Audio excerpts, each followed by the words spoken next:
Yo, this is your first time here, welcome. Been here before, welcome back. My name's Steven, and today I'm going to be talking about why I won't be buying and reviewing a SCUF controller. This is a wee bit of a weird video for me because usually I would never really hate on companies, and not to say I'm hating on them, just I've had a couple of comments in my controller videos saying, can you look at a SCUF controller, please look at a SCUF controller, buy a SCUF Prestige, buy a SCUF Instinct, this is the best controller, blah blah blah. So I just thought I would outline why I'm not buying it, the reasons that I think it's not really worth purchasing, and I'm actually going to build through just to show you, if you've never seen these SCUF controllers and looked at customizing them, why I don't think it's the best idea and there are better things for your money. So I recognise that if you have one of these, I'm going to get hate in the comments for this, right? And I understand if you wanted to spend this amount of money on a controller, why are you going to hate somebody that is hating on it? I get that, completely understand, and I expect it, and that's fine. So if you have one, probably know the video for you here. This is just the reason I'm not getting one and why I think that you could find a better option from the things that are out there in general. Big news! We finally hit 1,000 subs. I just want to thank everybody so much. Going to do a big giveaway in the next couple of videos, so stay tuned. It will obviously be for subscribers only. I'll probably give away a controller looking at a Thrustmaster or something like that. But if you aren't subbed, don't forget to click the sub button. Helps me out massively. Like, comment, let me know what you think. But I won't waste any more time. Let's get into it.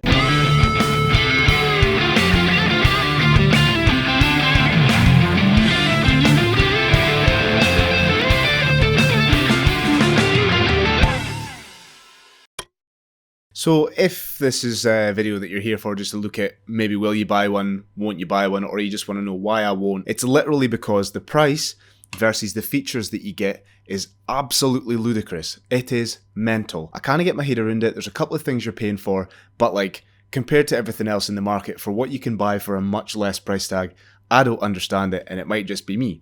So what I'm going to do is I'm going to build one in the website and show you what you can all add on, where the price comes from, and where they justify the prices that they add on to this entire controller, yeah? What I will say is a little bit of a prerequisite before I start. The website is quality. I have probably on this, and before I came to the decision of making this video, I probably made about 10, 15 controllers on this website. Website's amazing, it's super user friendly, it looks class on a desktop, you can do it on a phone, whatever. It looks good, so good job on that SCUF. Now, because if I'm buying a controller, I usually tend to buy it as is because of the features that it's got. And because SCUF want to make a controller that's accessible for everybody, that is the nicest looking it can be, I would make it with all the mod cons. If I was going to buy one, I'd have all of the mods added onto it and I'd make it exactly as I wanted. The reason this is possible is because something like, if I was to make a decision between the Razer V2, the Razer Wolverine Ultimate, Raiju, whatever, I'd buy the one that had the best overall features for me. Therefore, SCUF give you the option to add on the best features that are available for you. So that's the reason why I'm doing this, not just to make it expensive, but to make it the SCUF controller that I want to buy. Hope that makes sense. So the Instinct and the Instinct Pro are the Xbox shaped version of the SCUF controller. They have different sets of buttons on the back. They're not like the actual paddles, they're just like little different buttons, which are, you know, they're nice, but there are different versions of that on other controllers as well. But yeah, the Instinct and Instinct Pro, those are the Xbox versions, which of course are obviously compatible on PC, which is what I would be buying it for and what a lot of other people would as well. And the Impact one, or now Infinity, are the PS versions. I prefer Xbox controller shape, even though the Raiju is my favourite, it's more Xbox shaped, never mind. But anyway, I prefer the Xbox shape, so I would be going for the Impact. And why would you not go for the Impact Pro when you can have Impact and Impact Pro? The difference between these two is actually just the clicky triggers, nothing else. For what I can see on the website, the difference is just the clicky triggers. Mechanical, sports, whatever you want to call them, triggers. It's like a mouse click instead of a long throw, but again, loads of controllers have a short throw on them with a trigger stop anyway, so, you know, let's just go with a more expensive one anyway, so that you're getting the most out of the features that SCUF offer. Realistically, these clicky triggers are probably the only justifiable reason I could see that sets this apart from any other controller, so you'd have to add them on, because otherwise if you're buying one of the normal Instinct or that, I'd probably just buy another controller anyway in the first place, which I'm still going to keep saying you should definitely do. But anyway, so the basic version, before you've added on anything else, is, wait for it, 200 quid. 200 quid.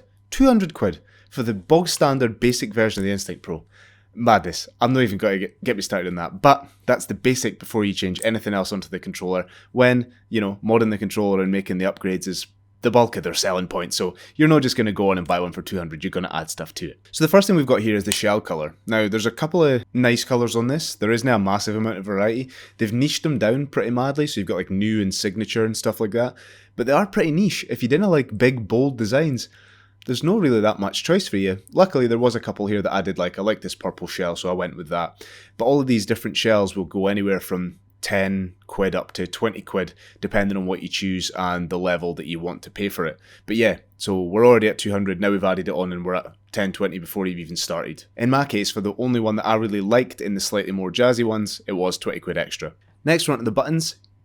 I can't see any reason why anybody wouldn't go black and grey because they're the nicest looking. They do look pretty good compared to the normal standard ones. And yeah, obviously you're going to throw on another tenner for that. Now the next one's the analog sticks. This is one that I would have thought that you probably would spend extra for because it's an actual addition to the pad. But you get long, domed, short or concaved, and they don't cost any more at all for this, so you can get your choice of each one for no extra cost, even though other things that shouldn't cost do actually cost. Get on a vibration a little bit. Basically, you don't pay any extra for the analog sticks.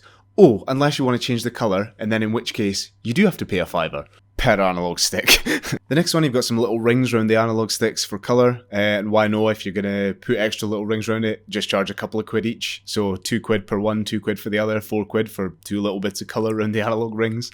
The next one up is you can either have a standard or a hybrid D-pad, depending on your preference. That's all that really comes down to. Again, like the analog sticks, this one doesn't cost you any extra. Oh, apart from obviously a £5 to change the colour of it for your limited 4 colours. A bit mental, I'd like to see more colours in there if you were going with that, but again, I do like that the actual D-pad preference is free, even if it's confusing. Bumpers, there's no additional changes in bumpers that you can make for this. However, it is a tenner to change the colour of them. Jesus, just for non-standard, and there's not even many colours of them, so another tenner. Now the next thing is the triggers. Now obviously this comes with the digital stop triggers, as you would expect. That's why we're paying for the more expensive Pro version of this. And obviously there's a theme here. If you want to change the colours of the triggers, it would be another tenner on top of your original total, which again, still madness. Not a huge amount of colours in there for you, but again, milk every bit of money out of you that they possibly can. This is starting to feel a bit like Apple here. Like every new tiny little bit is going to cost you a bit extra. Anyway, this is my favourite one. Vibration. So if you want no vibration, it costs 3 quid to remove parts from the controller. Let's say that with me again. It costs you money, 3 quid, to take away parts from the controller. So less bits, more cost. Baffle me. So once we went through all of that, it offers you this player pack. And the player pack actually I think is quite a reasonable little price there. However, I feel like if I'm spending just shy of 300 quid on a controller, I really would want something like that to be coming for free, for some extra thumbsticks, a case and whatever. That stuff should be thrown in. Like, you're joking me. That is a wind up. But anyway, it's a quite cool little pack, and I do like that they have discounted it, apparently. So therefore, for the controller that I've got, with all the mod cons and the additions and the stuff that I've wanted to add onto here, the final price is 250 quid. 250 quid. Let that sink in. 250 quid for a controller.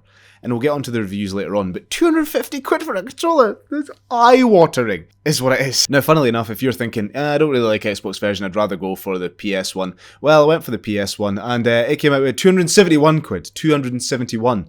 271 for the same, but PlayStation version. Absolutely ludicrous. So if you are used to PlayStation controllers, and you do want to get the PS version of this, then have fun saving. I do have a crypto video I'll link up here that you can go and invest some into crypto to try and see if you can maybe save some money to buy one. So I've tried to figure this out, and I'm trying to figure out what are you paying for, right? You're paying for, I guess, in this case, there's 2 reasons. You're either paying for the brand and the digital triggers, which I suppose if you're paying for the brand, I kind of get it. If you really like the band, there's people on it like Nick Merckx and whoever else that are with SCUF, and if you like the brand, then fine.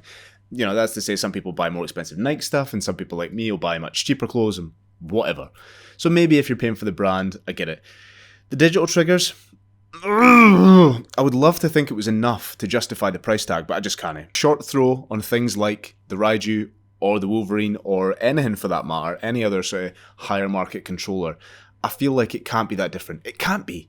Message in the comments if you have one and it's like mind-bogglingly different. It's going to increase my KD by 3 or whatever, but I just can't see it happening. Now the next point, which is really the nail in the coffin for anything, is go on to Trustpilot, scroll through the reviews and have a look. The reviews and the volume of these things breaking is earth-shatteringly horrible. So you pay that amount for a controller.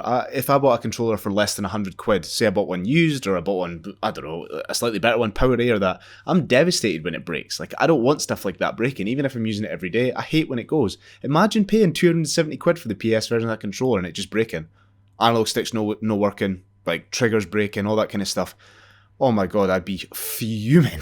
So I guess I've kind of run through what you get and why I don't think it's valid for the price tag. I don't want any hate. Like, this isn't a bashing on SCUF, really. Like, I think the stuff looks really cool. I just think the price point is wrong for where it sits in the market. If you look at any of my other videos, I love to look at different controllers.